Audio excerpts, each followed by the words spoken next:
Damos inicio a la unidad 3, donde vamos a tratar de ver cuál es la anatomía del aprendizaje emocional básico y qué es esto de la conciencia de la emoción. En estos estudios se han determinado que cuando el animal se enfrenta a un estímulo sensorial potencialmente dañino, reacciona con una respuesta automática, endocrina y somática, que lo prepara para enfrentarse de mejor forma a este peligro. El estímulo al que responde es parte innata y parte aprendida.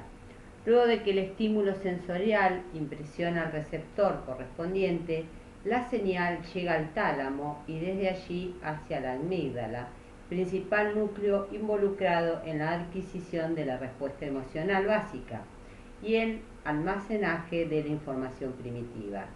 La amígdala, a su vez, tiene conexiones con las áreas del tronco cerebral comprometidas en el control del gasto cardíaco, la respiración, la vasodilatación y la reacción de miedo. Vamos a tratar de ver que una mente tiene dos cerebros y vamos a tratar de que usted pueda identificar cuál es el suyo, cuál es el dominante. Durante las 2 últimas décadas se ha tratado de entender el origen del proceso creativo y Idea Champion lo ha preguntado a más de 10.000 personas exactamente estas preguntas: ¿de dónde usted tiene sus mejores ideas? Bueno, la respuesta fue que las respuestas sorprendentes, especialmente durante todo el día, las personas pasaban mayor parte del día de su trabajo. ¿Y dónde tenían sus mejores ideas? El 97% bañándose antes de ir a dormir, cuando no hace nada, mientras camino, comunicándome, meditando, analizando, en vacaciones y con otras actividades, mientras que solo el 3% tenía buenas ideas en el trabajo. Y trate de reflejarse usted si esto no lo es lo que les acontece todos los días cuando usted llega de su trabajo y se acuerda de lo que no hizo. Bien, ¿por qué pasa esto? Porque tenemos más de un cerebro. Uno hace nuestro trabajo y el otro se encarga de generar ideas creativas que no tienen nada que ver con el trabajo. Platón fue el primero en postular en el mundo occidental la idea de que había dos distintos aspectos en la mente del ser humano. A uno se lo llamó de estos aspectos logistikon, la parte racional del ser humano, y la otra lo llamó nous, la parte intuitiva de las personas. En el mundo occidental, la mayoría de las personas no tenían idea de lo que quería decir Platón con su teoría de dos cerebros y básicamente lo ignoraron por muchos años. Por su parte, en el Oriente, las personas entendiendo los principios del lado derecho y del lado izquierdo del cerebro a su propia manera. Después llega la era de la razón, seguida de la era científica, y la gente comenzó a tener curiosidad acerca de lo que hacía que las cosas funcionaran, incluyendo el cerebro.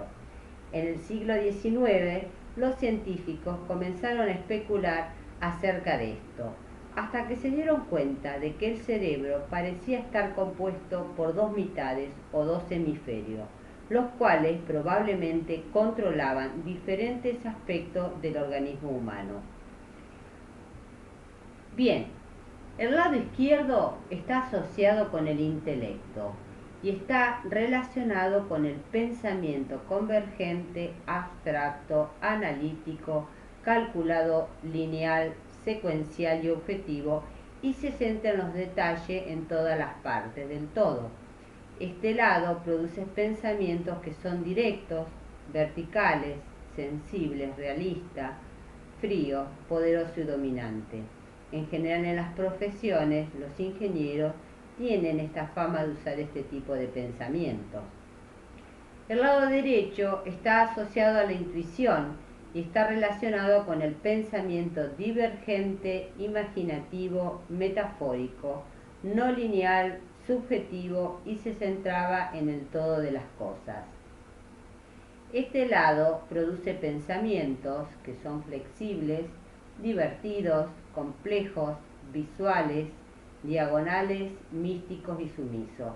Los artistas, músicos, inventores, tienen fama de usar este tipo de pensamiento junto con algunos de los rebeldes compañeros tuyos de trabajo en los cuales tú puedes ser uno de ellos. Cuando una persona está en su trabajo, la mayor parte del tiempo usa el lado izquierdo del cerebro. Se concentra en los detalles, en tratar de encontrar el problema, en tratar de obtener información y hechos lógicos, prácticos y órdenes con las leyes del día. Después de todo, esto no es tan malo, ya que una vez que el lado izquierdo del cerebro ha hecho su trabajo, todo el trabajo pesado, entonces el lado derecho puede emerger y crear una idea totalmente diferente, una posibilidad fuera de los patrones establecidos. Pero hay que tomar en cuenta que el lado derecho del cerebro es tímido. No llegará y se podrá hacer lo que tan bien sabe hacer. Necesitamos invitarlo a que funcione.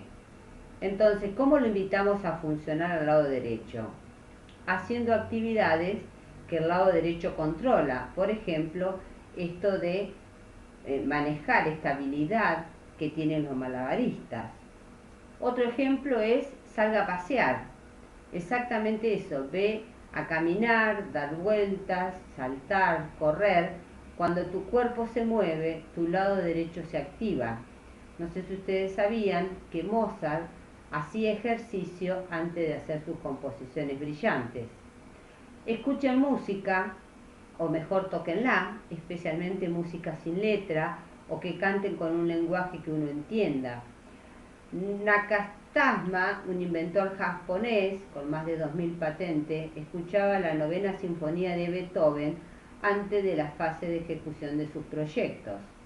Dibujen lo que les guste, hagan esculturas, pinten, algo así que represente visualmente los objetivos o las ideas. Usen el humor. Estar muy conectados con la risa libera la tiranía de la lógica y la linealidad.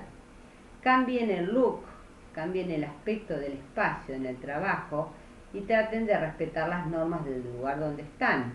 Peguen póster inspirados, reordenen sus libros, muévanse cosas que a veces el orden no les da, traten de renovarse, traten de visualizar la solución que tanto estás batallando para encontrar racionalmente, verla en los ojos de la mente.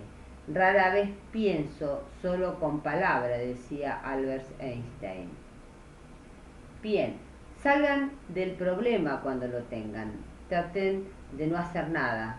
Reflexionen, mediten, traten de ver qué es lo que les está pasando.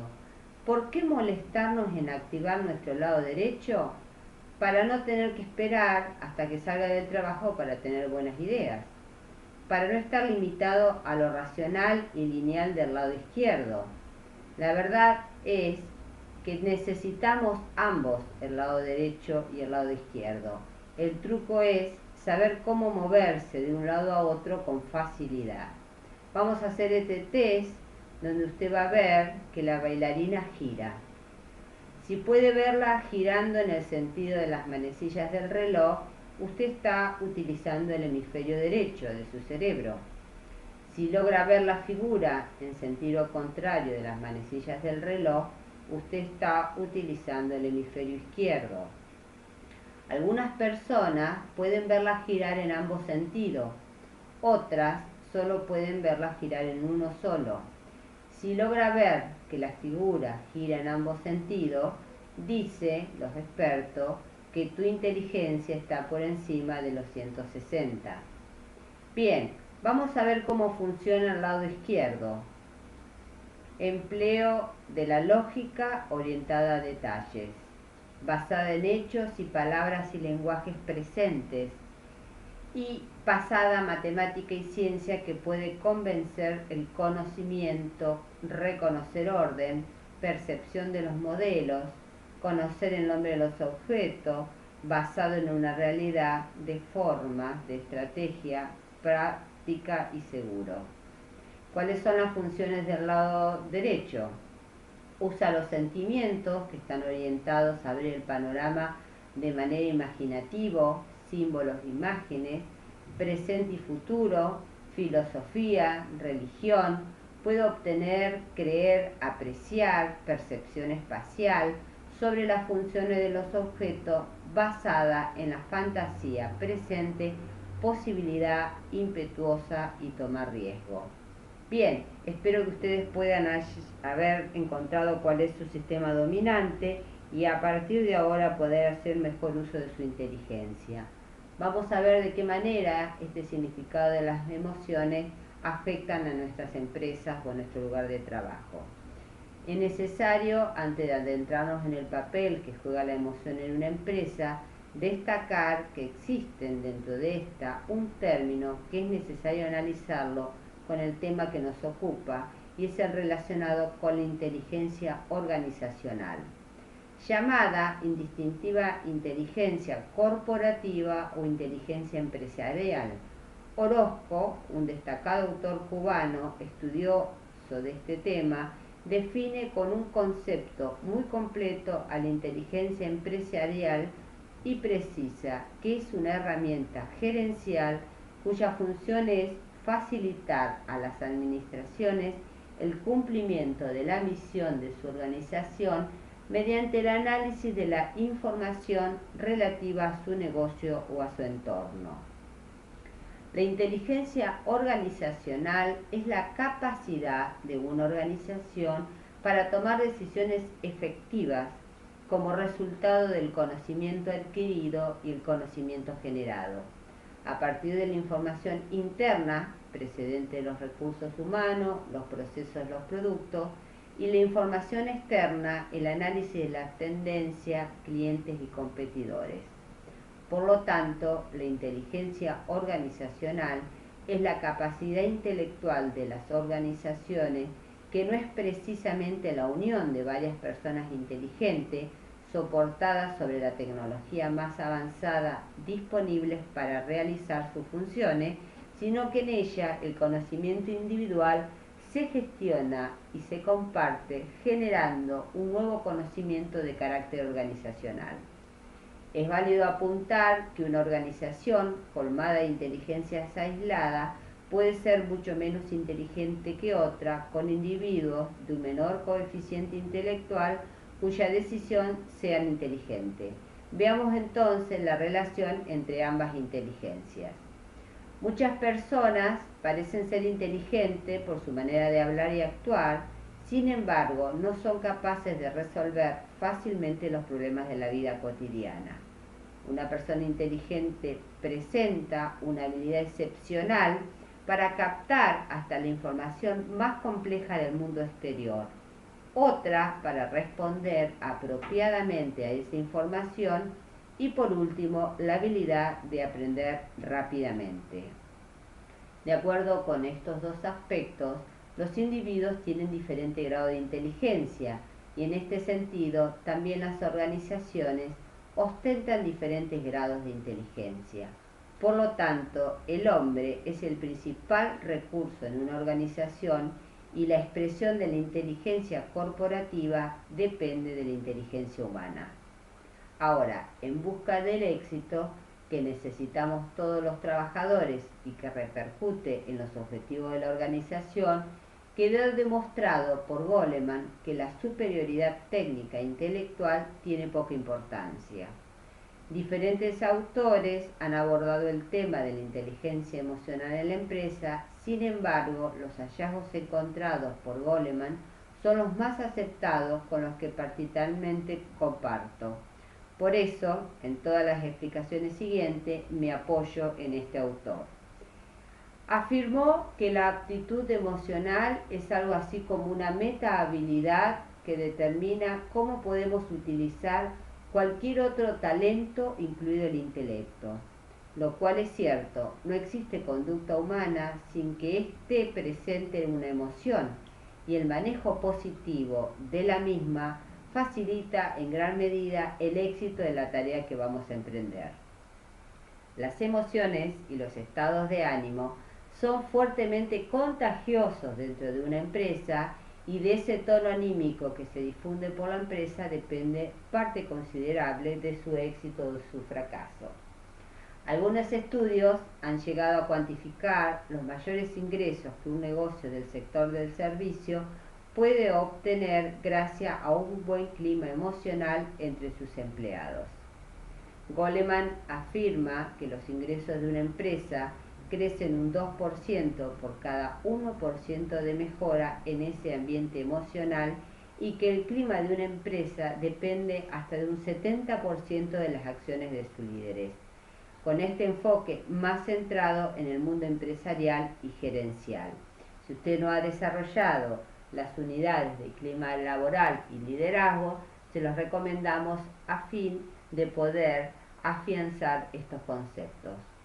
Goleman destacó que la aptitud emocional es importante, sobre todo en el liderazgo, cuya principal esencia es lograr que otros ejecuten su respectivo trabajo con más efectividad. La ineptitud de los líderes reduce el desempeño de todos, hace que se malgaste el tiempo, crea aspereza, corroe la motivación y la dedicación al trabajo acumula hostilidad y apatía. Asegura este norteamericano que un directivo que logre aplicar con eficiencia dichas habilidades logrará influir entre un 50 y un 70% en el clima organizacional de la empresa. Otro libro escrito por este excelente investigador fue El líder resonante crea más. En este plantea que los grandes líderes son personas que saben manejar sus emociones y que la principal misión de esto es la de alentar, persuadir, motivar, escuchar y alentar la resonancia.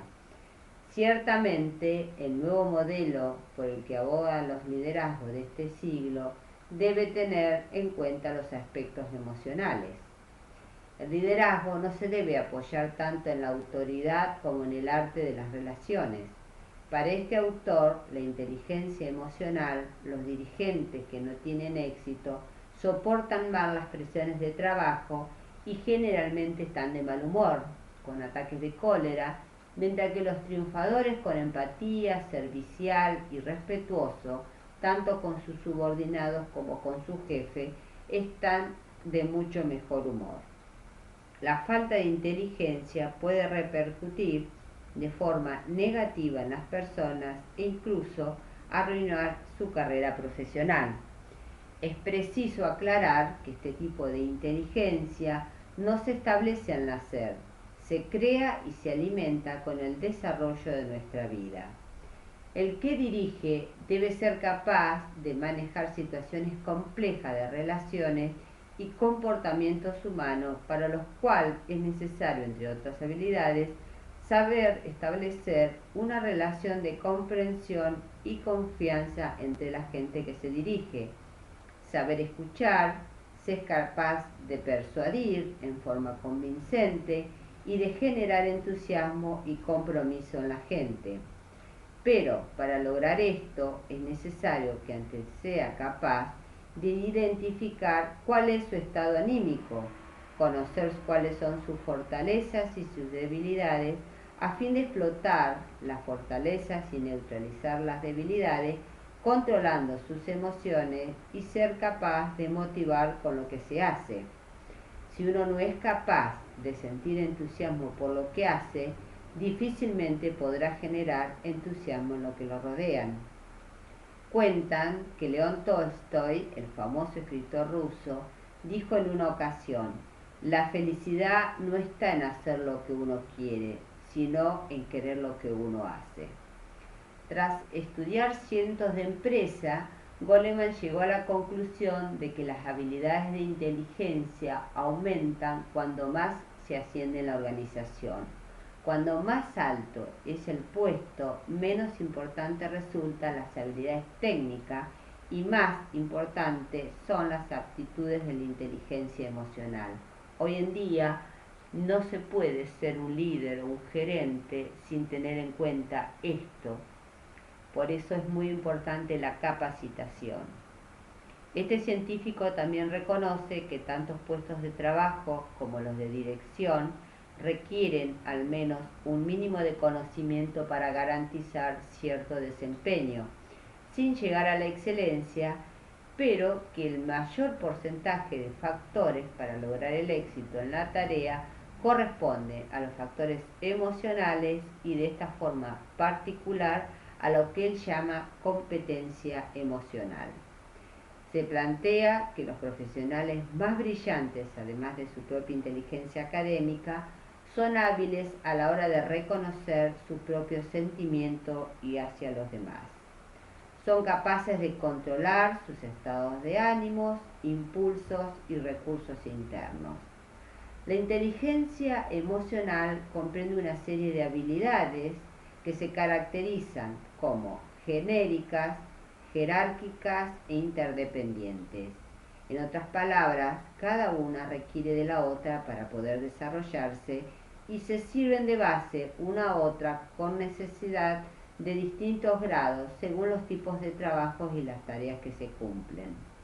Esencialmente, la inteligencia emocional proporciona a las personas capacidad y habilidad para regular sus fuerzas y sus impulsos emocionales contraproducentes, muchos de ellos inconscientes, los cuales boicotean sus relaciones personales, familiares, sociales y por supuesto la calidad de vida.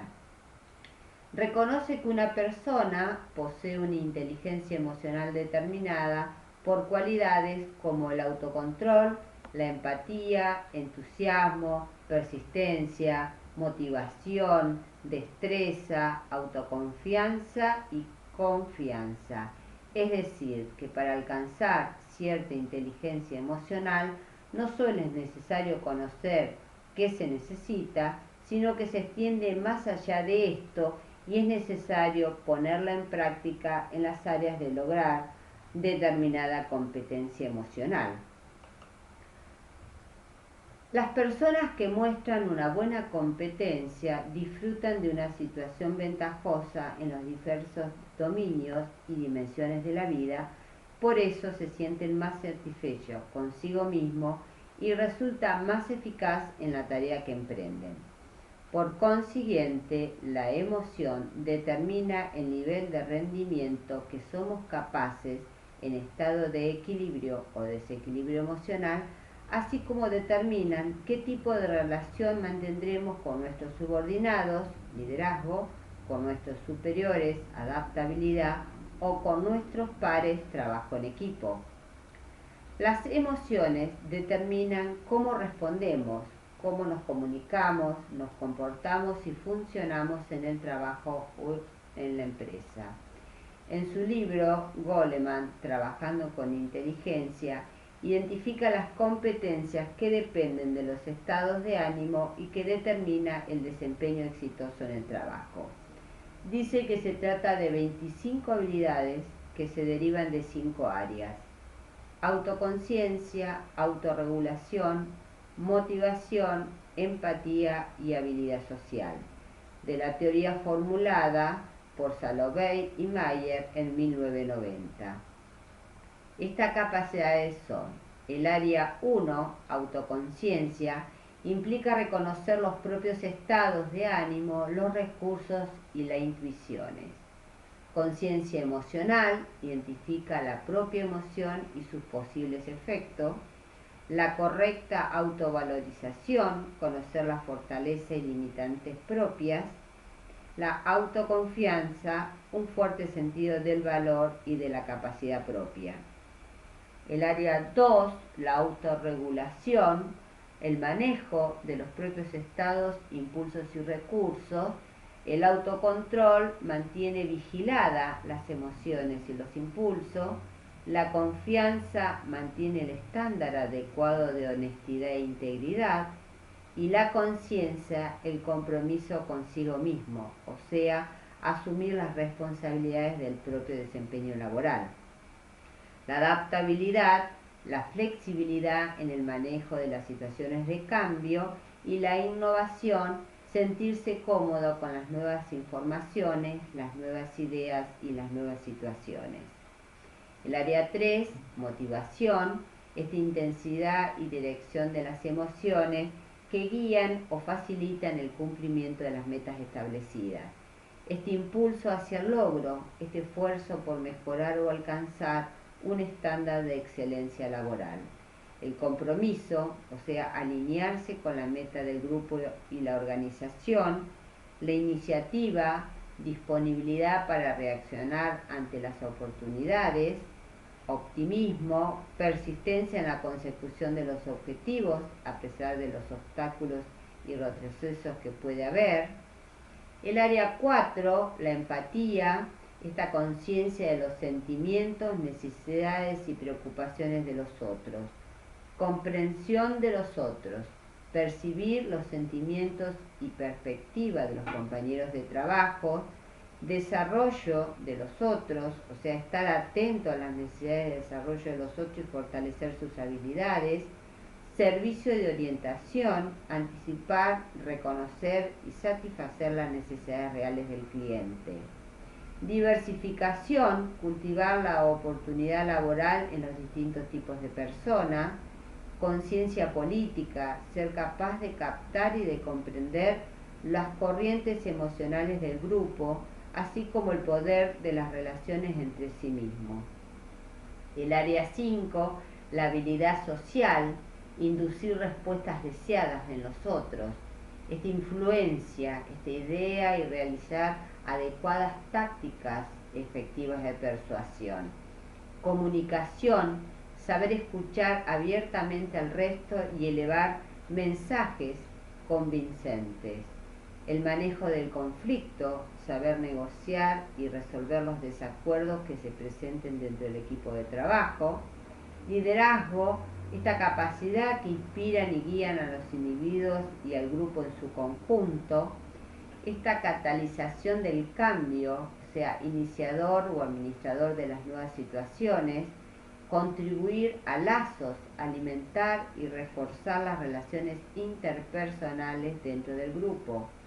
Colaborar y cooperar, trabajar con el otro para alcanzar metas compartidas. Trabajar en equipo, o sea, ser capaz de crear sinergia para la consecución de las metas colectivas. Estas competencias emocionales se concretaron en 5 habilidades esenciales a desarrollar: autoconocimiento, autocontrol, motivación, empatía y habilidad social. La capacidad de conocimiento de uno mismo nos capacita para establecer contacto con los propios sentimientos, diferenciarlos entre ellos, con objeto de poder orientar nuestras conductas. Esta capacidad de reconocer nuestros sentimientos es la piedra angular de la inteligencia emocional. Su verificación se obtiene mediante la introspección subjetiva que nos permite seguir con atención nuestros sentimientos. Las personas que poseen una mayor comprensión y una más clara certeza de su emoción saben dirigir mejor su propia vida. La conciencia de uno mismo es una habilidad que nos permite controlar nuestros sentimientos y adecuarlo a las circunstancias del momento. Hay que tener la habilidad para saber tranquilizarse y desembarazarse de la ansiedad, de la tristeza o la irritabilidad. Las personas que carecen de esta habilidad se enfrentan constantemente con tensiones desagradables que desestabilizan y atormentan su estado interior. Quienes tienen esta habilidad se recuperan más rápido de los reveses de la vida. El autocontrol emocional nos da la capacidad de demorar la gratificación momentánea y sofocar la agresiva impulsividad. Este dominio y gobierno propio nos hace más productivo y eficaz en la empresa que acontecemos. La motivación y emoción tiene la misma raíz latina, que significa motere, moverse. La motivación es una fuerza que nos impulsa, nos da energía para emprender las metas que nos proponemos. En todos los órdenes de la vida, la motivación es la clave de cualquier logro y progreso. Pero en la vida laboral, hoy es la esencia del éxito. A tal punto que uno de los más grandes dirigentes empresariales de este siglo, Lee Iacocca expresó en una ocasión: nada hay más importante en la gestión empresarial como el saber motivar a la gente. Una motivación vale por 10 amenazas, 2 presiones y 6 memos. Para mejorar la automotivación es necesario pensar que se es capaz para encontrar distintas salidas a un problema, sentir que se posee la capacidad y la energía necesaria para realizar una determinada tarea. Hay que estar seguro de las propias posibilidades y pensar que lo que se está haciendo supone un desarrollo personal y un afán de superación. Otra habilidad importante señalada por la inteligencia emocional es la empatía. Este tema fue desarrollado en la unidad 1 de comunicación cuando hablamos de qué es esto de ser empático y asertiva. Es una de las destrezas de don de gente, como lo son también la bondad, la habilidad para entender una situación social. Por ejemplo, la empatía puede definirse como la posesión de sensibilidad psíquica para detectar las señales externas que nos indican lo que necesitan o quieren los demás. Esta habilidad emocional es esencial para las relaciones sociales y el mundo laboral. Es idónea para el liderazgo y la eficacia en los contactos interpersonales. La empatía puede desarrollarse si se pone en especial interés en comprender e interpretar los canales de comunicación no verbal que acompañan a toda la comunicación. Fijarse en el tono de voz, en los gestos, en la expresión corporal y facial de los demás puede ayudar a intuir cómo se siente realmente el otro. Hay quien es diestro para controlar sus propios sentimientos, pero en cambio es inepto para adivinar los trastornos emocionales ajenos. Las lagunas de nuestra habilidad emocional pueden superarse mediante el esfuerzo y el positivo interés por nuestros colaboradores. La habilidad social, junto con la empatía, hace referencia a la capacidad de las personas para manejar las relaciones con los demás y conducirlos hacia la dirección que se desea, ya sea buscando un acuerdo o un entusiasmo frente a un producto o servicio. Todas las personas necesitan sentirse parte de un grupo, pero para muchas el hecho de entrar en contacto con otro es un verdadero problema. Para tener éxito en el intento, lo primero es observar al grupo, conocer sus aficiones, lo que los une, cómo se comportan cuando están juntas y procuran imitarlos para no quedarse fuera de lugar. Hablando con los demás y disfrutando con la misma actividad, se van a crear lazos. Al dirigir un grupo, deben combinarse de la mejor manera los 5 elementos de la inteligencia emocional. Solo así el que comanda el grupo será un líder sobresaliente. Por ejemplo, un concepto erróneo muy extendido es considerar a los conflictos siempre de manera negativa. Por el contrario, estos pueden ser una experiencia positiva, generadora de nuevas ideas o soluciones y catalizadoras de los cambios. Porque el conflicto no es en sí mismo un problema, la cuestión es cómo se lo maneja. El buen manejo del conflicto es ahorrar tiempo, aumento de oportunidad de hacer el trabajo real. Muchos directivos pierden más tiempo evitando o suavizando las diferencias que si hablaran abiertamente con ellos. No es casualidad que este sea el último componente de la inteligencia emocional, ya que los demás elementos combinados dan como resultado una mayor habilidad social, ya sea, por ejemplo, que alguien posee una buena empatía o una excelente motivación, lo que genera que su brillo se transmita, se refleje en las personas con las que está tratando y se está relacionando. En general, la inteligencia emocional es aquella que permite interactuar con los demás, trabajar en grupo, tolerar situaciones difíciles, conflictos, fortalecer vínculos efectivos, establecer una empatía social, controlar los impulsos y mantener los niveles adecuados de humor. La carencia de las actitudes anteriores se denomina actualmente analfabetismo emocional. Según Goleman, la inteligencia emocional en el trabajo se manifiesta en disposiciones que deben desarrollarse tanto por los gerentes como por el personal especializado entre ellos, y se encuentra el compromiso organizacional, las iniciativas que estimulan el mejoramiento, la calidad en la ejecución de las distintas tareas, los incentivos para el desarrollo de la comunicación y la confianza entre los empleados, los distintos jefes y los directivos de la empresa. La construcción de relaciones dentro y fuera de la compañía que se ofrece una ventaja competitiva.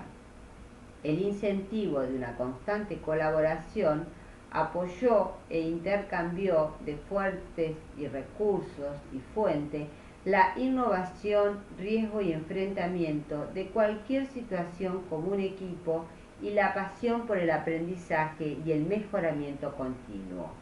El estudio de las emociones pudiera parecer algo etéreo, sin embargo, numerosos investigadores sustentan el enorme significado que tienen las emociones para la vida de las personas.